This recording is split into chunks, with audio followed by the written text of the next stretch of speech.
지난번에 출연하셨을 때도 저희가 그 뭐 바닥신호 몇 가지 좀 이야기를 같이 네네. 했습니다만 네. 그때 5가지였나요? 몇 가지? 그러니까 가장 중요한 거는 전세가율 네. 그리고 전세가가 이제 오르고 있느냐. 네. 그 다음에 이제 미분양, 네. 미분양이 이제 줄어들고 있는 상황. 네. 이 정도만 파악을 해도 충분히 이제 알 수 있다라는 거죠. 거기에 정부의 규제라든지 금리 규제는 상황은? 이미 다 풀어져 있습니다.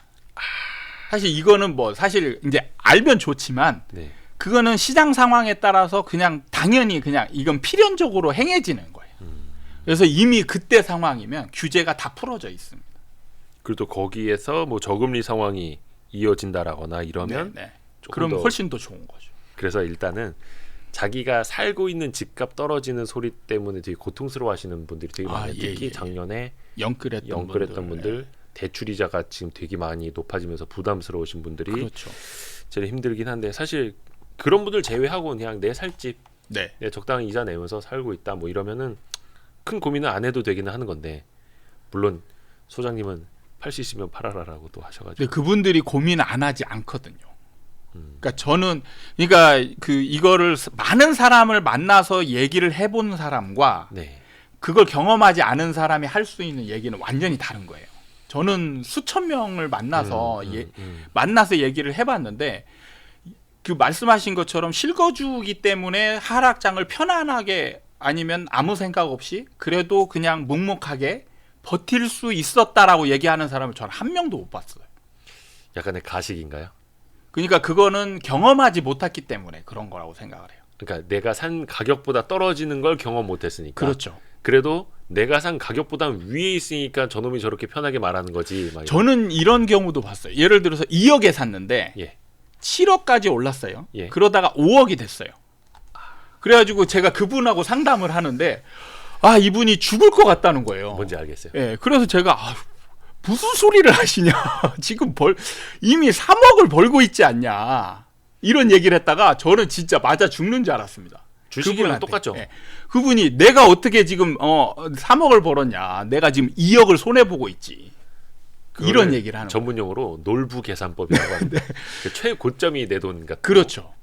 그러면서 힘들어하는 그러니까 이런 분들도 심지어는 그러니까 벌고 있는 상황인데도 힘들어하는 사람인데 지금 끝에서 사가지고 번 것도 없는데 손실이 생긴 사람들이 실거주다라고 해서 위안을 삼을 수 있는 사람이 얼마나 될까? 저는 10명 중에 1명도 안 될 거라고 생각해요. 100명 중에 1명 정도? 뭐. 그럼 어떻게 위안을 드릴 수 있는 방법은 없겠습니까? 저희는 좀 따뜻한 방송을 좀 지향을 하는데 근데 이게 큰일 났네. 부동산이 참 어려운 게 네. 그러니까 이거를 알고 팔려고 했을 때 팔리면 사실 좋은데 네. 팔리지가 않거든요. 그러니까 그거를 그냥 어쩔 수 없이 알고도 이제 겪어야 되는 거예요. 그러니까 그냥 이런 상황이 올 거를 대비하면서 그냥 이제 진짜 이를 악물고 버티는 수밖에 없다라는 게 이게 이제 안타까운 거죠. 그래서 제가 2021년 시작하면서 강하게 얘기했던 게 2021년에는 무조건 팔아라. 올라가지만 팔아라라고 얘기를 했던 거예요. 근데 아무도 공감을 하지 못했죠. 그때는 그냥 이상한 사람이었으니까요. 예. 그거를 그 경험하지 않았기 때문에 그러니까 앞으로 벌어질 일이 올라가는데 어떻게 팔아라 이런 얘기를 할 수 있냐. 도저히 공감할 수가 없었던 거죠. 네. 일단은 그래서 저희가 제일 앞부분에 여쭤봤던 게 그래도 지금이라도 집을 팔려면 어떻게 내놔야 되는지 네네. 그거부터 그래서 여쭤봤던 거고요. 이 책의 앞장에 네. 이게 모르겠다. 이거 어떻게 받아들이실지 모르겠는데 흑수저에서 몇십억 자산가가 됐다는 책이 팔리는 이유, 부동산으로 돈 벌었다는 사람을 부러워할 필요가 없다, 부자 마케팅에 속아 넘어가면 안 됩니다. 이런 챕터들을 이렇게 쓰셨습니다. 네네네. 그 이제 상승장에서 예. 이제 그런 상황들이 많이 벌어졌거든요. 예. 그러니까 뭐 예를 들어서 책을 썼다 그러면 뭐 나는 몇십억, 뭐 몇백억 자산가. 네. 근데 이런 분들의 책을 읽어보면 저희가 이제 보면은 내용이 없어요. 근데 이제 사람들은 결과를 보고 이 사람은 따라야 될 사람이다라고 해서 따라가는 거죠. 부동산만 100억 있대. 예. 그러니까 저 사람이 정답을 알고 있을 거야. 그렇죠. 그러니까 근데 제가 볼 때는 이런 사람들 우연히 번 상황이 더 많은 거예요. 그러니까 따지고 보면은 네. 이거 모르겠다. 그러니까 뭐 특정인을 지칭하는 건 아닙니다만 정말 큰 돈을 부동산으로 벌었다 해서 막 어디 나와서 이제 얘기를 하는데 네. 너무 디테일이 없는 거예요. 그렇죠. 네. 그러니까 그런 분들은 상승장에 그냥 올라탔는데 그거를 제가 이제 상승장 때는 약간 무모하는 게 좋다라고도 얘기를 하거든요. 예, 지금은 정말 보수적으로 해야 되지만 상승장 때는 약간 무모한 사람이 돈을 번다. 근데 진짜 무모하게 막 이렇게 문어발식으로 투자한 사람들이 자산이 막 엄청 불어나는 거죠. 순식간에.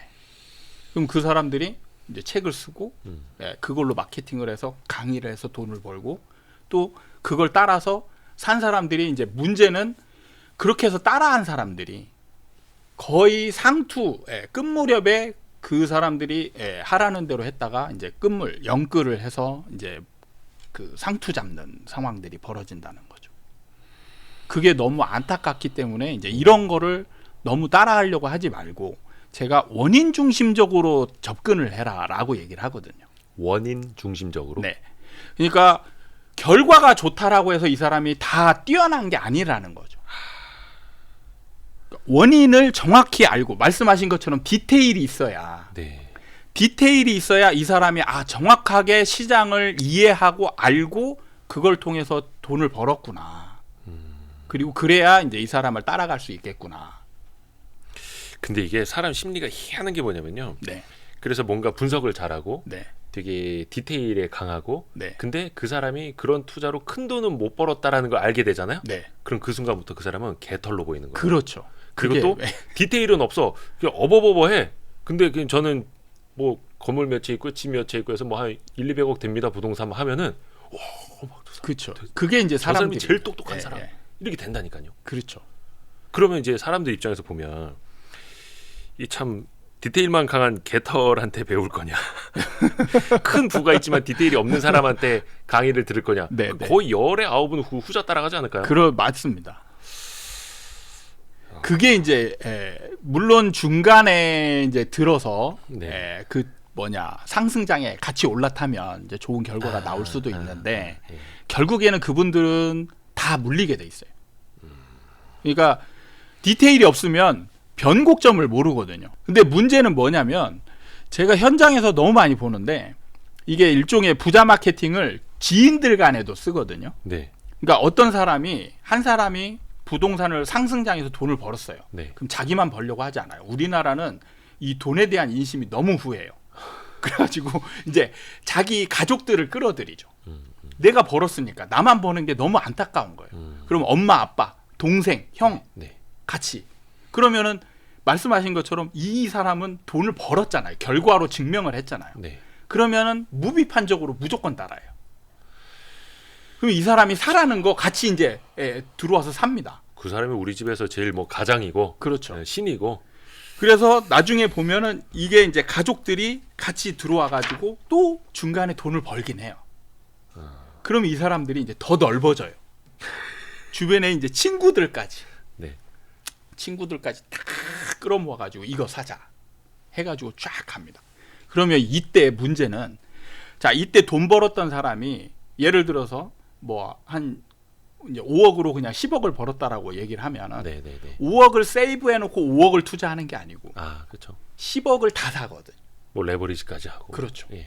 그럼 이때 물리면 문제는 그 동안에 벌었던 돈을 이 물린 행위로 인해서 다 없어지는 거예요. 159페이지에 이것도 있네요. 내가 내린 투자 결정 사실은 부한회동의 결과다. 근데 사실 부동산이 그냥 누구 따라서 어디 갔다가 같이 뭐 부자 된 케이스들도 원체 많고 정말 많아요. 그러니까 이게 방향이 워낙 길게 오래 진행되다 보니까 예를 들어서 초창기에 돈을 벌었던 사람이 아까 말씀드린 것처럼 주변 지인들에게 자랑을 하거든요. 그러면 그 자랑을 들은 지인들이 같이 참여를 하잖아요. 그럼 그 사람들도 같이 돈을 벌어요. 상승장이 워낙 기니까. 9년 동안 이번 상승장 9년 동안 진행이 됐잖아요. 그러면 중간중간에 계속 돈을 버는 사람들이 생기고, 예, 그로 인해서 계속 그를 따라다니는 거예요. 그러니까 제가 현장에서 봤던 거는 어떤 젊은 여자, 30대 초반의 여자분이 네. 투자자들을 이끌고 리더로 오는 거예요. 임장의 리더. 그러니까 그렇죠. 그래가지고 실제로 투자까지 다 시키는 거예요. 그 이분이 사라는 것만 다 사는 거예요. 네. 그래서 제가 이제 분양 대행사에서 일을 하고 있을 때 우리 현장이 굉장히 어려웠었거든요. 네. 그래가지고 수수료를 좀 많이 주는데 우리 현장을 온 거예요. 음. 그래서 제가 이제 그 투자자들하고 상담을 다 했는데 네. 일단 그 인솔자하고 상담을 했는데 이 사람은 부동산에 대한 지식이 아예 없어요. 예? 아예 없는데 그럼 어떻게 이 투자자들을 이끌고 다니지라고 이게 과정을 봤더니 우연히 이 사람이 분양권 투자에 초창기에 네. 분양권 투자를 했는데 그게 올랐어요. 네. 올라가지고 분양권을 이제 전매를 한 거죠. 네네네. 그래서 한 3, 4천 벌었어요. 그래서 그걸 가지고 또 다른 현장에 가서 또 분양권을 또 산 거예요. 그런 다음에 피를 약간 주고 사는 거죠. 그런 다음에 또 올라요. 그러니까 이제 이게 자신감이 생기니까 주변 사람들한테 이제 몇 분들한테 추천을 한 거예요. 그래서 그분들한테 추천을 했는데 그게 또 오른 거예요. 그래서 그게 몇 달 사이에 이루어지는 행위거든요. 몇 달 사이에. 그러면서 그걸 사가지고 하니까 이제 지인들이 계속 달라붙는 거죠. 그거를 반복적으로 계속 이제 그 벌어주니까. 그리고 이제 계속 오르는 상황만 있었던 것도 아니에요. 약간은 위험한 상황도 있었어요. 네. 그때 이분은 뭘 했냐면 자기가 해결을 해준 거예요. 그러니까 만약에 분양권을 샀는데 안 오르는 상황이 생겼어요. 네네네. 근데 그 뭐 10명이 따라서 투자를 했는데 한두 명이 이제 이탈자가 생길 거 아니에요. 네. 야, 불안하니까 나 팔고 가야 되는데 안 팔려. 그럼 하소연을 할 거 아니에요. 네. 그랬더니 이 사람이 자기가 다 해결을 한 거예요. 자기가 그냥 사버린 거예요. 자신이 있으니까. 그래서 사서 그러니까 나중에 지켜보고 나니까 또 올랐어요. 그러니까 이제 주변에서 그걸 본 사람들은 이걸 보고 이 사람은 신이야. 신이죠. 예. 그래서 우리 현장까지 왔는데 이제 이제 그 사람하고 상담을 해보고 투자자들 상담을 해보는데 제가 이제 제 현장을 아니까 네. 우리 현장은 좀 위험합니다. 그래서 장기적으로는 볼 수 있는데 지금 여러분들을 보니까 다 분양권 전매 투자자거든요. 네. 그러니까 입주까지 가져갈 생각이 1도 없는 사람들이에요. 그리고 돈은 다 2천만 원, 3천만 원밖에 없어요. 절대 물리면 안 되는 사람들. 그렇죠. 그래서 많은 사람들도 그러니까 예를 들어서 1억이 있다. 네. 그러면 1억을 가지고 여윳돈으로 한두 개를 사는 게 아니고 네네. 1억을 가지고 4-5개를 사는 거예요. 분양권을. 예. 그러니까 이런 사람들만 있는 거예요. 그래서 아니 입주 때 어떻게 하시려고 하시냐 그랬더니 입주는 생각도 없는 거예요.